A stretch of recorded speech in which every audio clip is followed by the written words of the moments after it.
Ultimately, continental drift theory led to the concept that most people buy into today, which is called plate tectonics.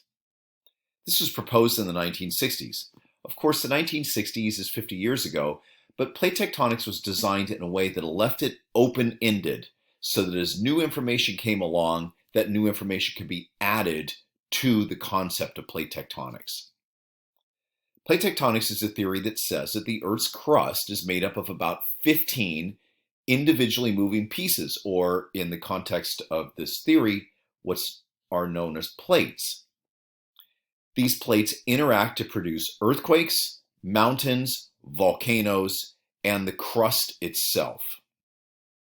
There are three movements: divergence, convergence, and the awkwardly named transform movement. Divergence means the plates pull apart. Convergence means they slam into each other, and transform means they move side by side in a kind of lateral movement. Here's a diagram of divergence. If you look at the top, this is the ocean floor.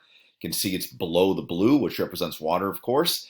And you can see those two white arrows on the ocean floor pointing in opposite directions, indicating that the crust is being pulled apart. If you look down below, if you recall also, I told you that within the asthenosphere there are these convecting currents in the mantle that are moving around, and that everything above those convecting currents float on those convecting currents. You can see in the middle the word melting. What's happening is you have hot rising magma coming up, and then it pulls apart, in this case to the right and to the left.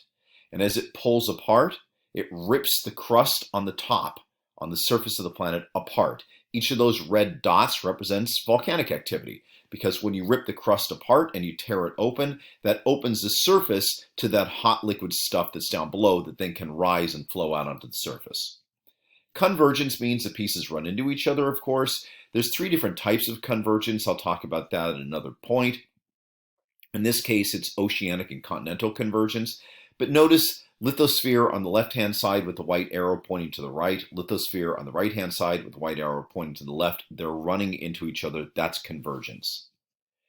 Then with transform movement, the pieces move side by side. Notice the two red arrows. They are not going towards each other or pulling away from each other. They're moving side by side, right next to each other.